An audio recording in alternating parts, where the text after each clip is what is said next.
tiba-tiba kemudian ya tentu ada surat dari presiden, tiba-tiba kemudian ya tentu ada surat dari presiden, surat dari MK memberitahukan bahwa akan ada hakim MK yang pensiun. Saya mohon perkenan pada Pak Menko, Pak Muhadjir.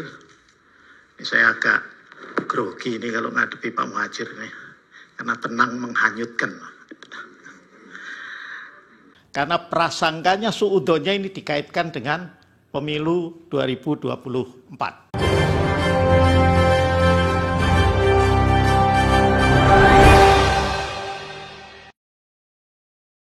Assalamualaikum warahmatullahi wabarakatuh. Jadi kemarin sidang sengketa Pilpres 2024, netizen menyoroti salah satu hakim yang bernama Arsul Sani, yaitu hakim baru yang menggantikan Wahidin Adam. Nah, di dalam sidang sengketa Pilpres kemarin ini, Arsul Sani yaitu disorot oleh netizen seperti membela Jokowi. Jadi Arsul Sani dinilai hakim MK ini adalah disusupi kepentingan Jokowi. Jadi hakim Arsul Sani membela Presiden Jokowi soal dana bansos. Jadi sampai dia mengatakan, saya ex DPR pasti mengerti tentang bansos ini. 496 triliun bansos dan jumlah penerima bansos tidak ada datanya di Kemensos. Sehingga netizen pun akhirnya membongkar jejak digital Arsul Sani yang dinilai Arsul Sani adalah hakim MK titipan Jokowi. Di mana dulu di dalam video atau jejak digital Arsul Sani jadi kecoplosan atau keselip lidah ya, sehingga dia mengatakan mendapat surat dari presiden, tetapi langsung dia ralat dengan mengatakan mendapat surat dari MK. Saya tidak tahu persis seperti apa, tetapi tadi pertanyaan Mas Rino, tentu kemudian ya itu nggak ada secara dari jauh-jauh hari, tidak ada pembicaraan mau. Makanya kan saya tetap jadi caleg lagi kan. Nah, tiba-tiba kemudian ya tentu ada surat dari presiden, tiba-tiba kemudian ya tentu ada surat dari presiden, tiba-tiba kemudian ya tentu ada surat dari presiden,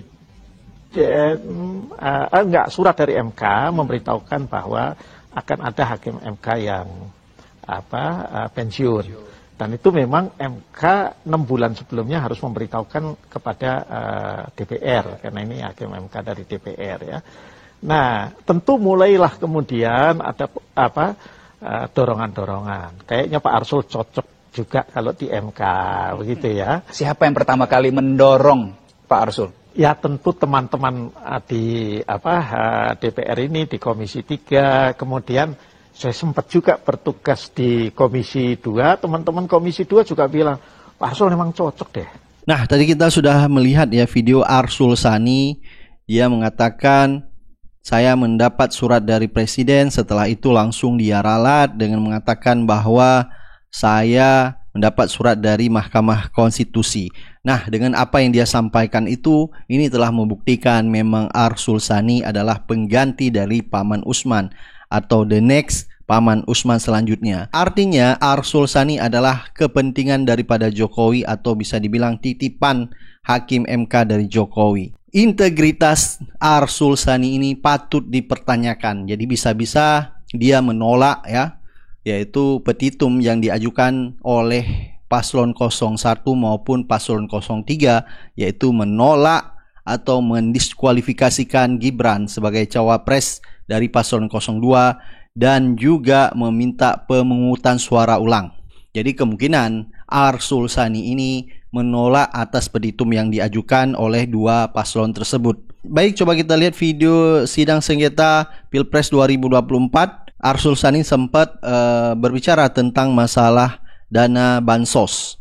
Nah, dari video ini netizen menilai bahwa Arsul Sani yaitu sengaja membela Presiden Jokowi penyalahgunaan dana bansos. 8 tahun 2002 tentang APBN tahun anggaran 2023 dan Undang-Undang Nomor 19 tahun 2023 tentang APBN tahun anggaran 2024. Kalau enggak, kita itu ya berpendapat saja tetapi tidak membasiskan diri pada aturan perundang-undangan. Padahal kita katanya negara hukum, ya. Nah, jadi ini, saya ingin minta konfirmasi saja ini pada Pak Aceh dan Pak Wahid, ya. Bahwa pertama kalau kita bicara ini yang ada di APBN 2024 yang sekarang sedang berjalan, ya. Jumlah anggaran perlindungan sosial ini 496,8, ya. Ini adalah total, ya, dari perlindungan sosial, tidak hanya yang dalam bentuk atau yang masuk dalam nomenklatur bantuan sosial saja. Itu dulu. Tadi kan disebut ada jaminan sosial dan lain sebagainya, ya. Itu dulu.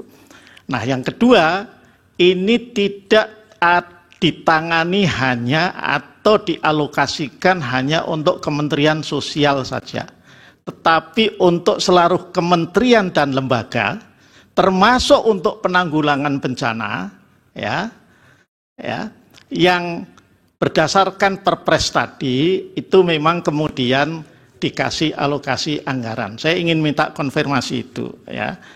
Nah, yang berikutnya, meskipun ini baru akan kita dalaminya besok ketika Menteri Keuangan itu memberikan penjelasan, ya. Ini anggaran perlindungan sosial ini adalah belanja pemerintah pusat. Nah, di sini Hakim Arsul Sani ini menjadi Hakim MK atau menjadi pengacara 02. Jadi sepertinya mengklarifikasi di depan saksi 02 yaitu AC Hasan Sazili masalah tentang dana bansos ini. Jadi buat apa saksi kalau dia sendiri yang mengklarifikasi? Kan ini aneh. Masa hakim memberi klarifikasi mentang-mentang dia lama di DPR dan mengetahui masalah dana bansos tersebut? Jadi sudah jelas di sini dia sepertinya memang membela penyelewengan dana bansos yang dilakukan oleh Jokowi. Hanya kalau Pak Aceh bisa menjelaskan juga bagus untuk memberikan pencerahan kepada kita. Tapi kalaupun enggak juga tidak apa-apa, karena yang namanya belanja pemerintah pusat itu dibedakan atas belanja menurut fungsi, belanja BPP menurut organisasi, dan BPP menurut program. Ini yang mana ini? 496. Nah, bansos itu memang agak fleksibel. Dibuat seperti itu dalam APBN kita. Dan itu sejak zaman dulu, bukan hanya pemerintahannya Pak Jokowi saja, saya kira, saya lihat. Makanya selalu ada isu kalau mau pilpres itu terkait dengan bansos. Dulu zaman Pak SBY, seingat saya itu ada isu tentang BLT lah. Nah, itu bentuk. Jadi selalu jadi isu. Berbeda dengan dana desa yang selalu disebut-sebut oleh Prof. Yusril. Kalau itu jelas, sudah teranggarkan sekian, bagian dari TKD, ya. TKD itu transfer ke daerah. Jadi yang namanya APBN itu terdiri dari dua belanja negara besar. Belanja negara itu terdiri dari dua nomenklatur besar. BPP, ya, belanja pemerintah pusat, sama TKD namanya, transfer ke daerah. Saya nggak pernah jadi anggota Banggar, tapi karena pernah jadi anggota DPR yang masih ngerti lah begini-begini itu ya. Nah, jadi itu yang harus dipahami, ya. Maka ada fleksibilitas. Nah, mestinya pendalamannya adalah mengapa dikeluarkan begitu banyak di awal tahun di 2024. Ya, ini kalau Pak Aceh bisa menjawab, syukur, enggak juga enggak apa-apa, gitu ya. Nah, mengapa? Jadi sepertinya Hakim Arsul Sani ini menanyakan sendiri terus menjawab sendiri. Jadi buat apa dia tanya kepada saksi, yaitu anggota DPR AC Hasan Sazili, kalau hanya dia jawab sendiri? Ini kan aneh menjadi hakim. Dia nanya terus dia jawab sendiri, membuat klarifikasi sendiri. Jadi sampai netizen mempertanyakan, ini pengacara paslon 02 atau hakim MK sih? Jadi kalau ada netizen yang mengatakan bahwa ini adalah hakim MK titipan dari Jokowi, tidak salah. Dia sendiri berbicara seperti mengklarifikasi tentang dana bansos yang diduga oleh masyarakat melakukan penyalahgunaan oleh Jokowi. Apa dikeluarkan di 2003 itu, ya, di 2023 itu di akhir-akhir, di Oktober November. Itu boleh didalami, kalau mau didalami saya kasih Clue itu ya.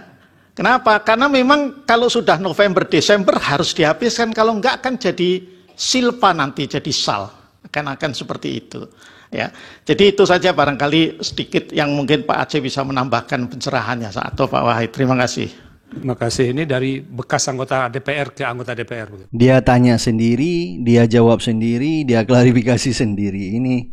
Ini patut dipertanyakan nanti integritas Hakim MK Arsul Sani di saat nanti mengambil keputusan tentang sengketa Pilpres 2024 ini. Nah, sampai netizen akhirnya memposting foto yaitu rangkuman berita, yaitu bisik-bisik Arsul Sani dengan Anwar Usman usai dilantik Jokowi beberapa waktu yang lalu. Dan juga ada berita dari Kumparan News, Arsul Sani mengatakan jangan terlalu khawatir dengan cawi-cawi Jokowi di 2024, kita negara hukum. Dan juga di postingan dari merdeka.com, Denny Indrayana meminta DPR makzulkan Jokowi, sampai Arsul Sani mengatakan itu tidak lebih dari kegenitan politik. Jadi banyak memang jejak digital atau catatan digital dari Hakim Arsul Sani ini lebih banyak memberikan pernyataan-pernyataan yang justru membela Jokowi. Nah, sampai juga beredar kemarin video di saat sidang sengketa Pilpres, yaitu Arsul Sani sampai mengatakan bahwa wahai 01 dan 03 jangan berprasangka. Dianggap gugatan sengketa Pilpres ke Mahkamah Konstitusi, yaitu dari 01 maupun dari 03, dianggap bagian dari prasangka tentang penyalahgunaan dana bansos. Ini kan aneh, kok hakim bisa berpikir seperti itu? Tadi sih memang sudah dijelaskan karena faktor El Nino. Tapi apakah itu hanya satu-satunya faktor? Karena prasangkanya suudonya ini dikaitkan dengan pemilu 2024. Ya, kita berharap ya hasil keputusan sengketa Pilpres 2024 ini setelah Lebaran berakhir dengan seperti prediksi dari pengamat hukum tata negara, yaitu akan mendiskualifikasikan Gibran. Walaupun memang di sana ada salah satu hakim yang disebut adalah bagian dari pengganti Paman Usman, yaitu Hakim Arsul Sani.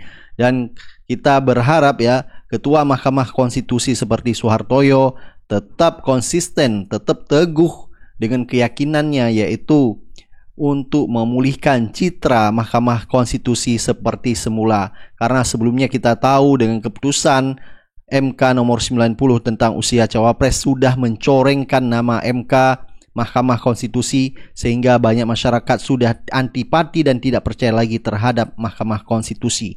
Jadi dengan ada momentum sengketa Pilpres 2024 ini akhirnya bisa memutuskan berkeadilan dan berpihak kepada yang benar. Baik, jangan lupa beri komentar dan kita akan ketemu video selanjutnya. Assalamualaikum warahmatullahi wabarakatuh.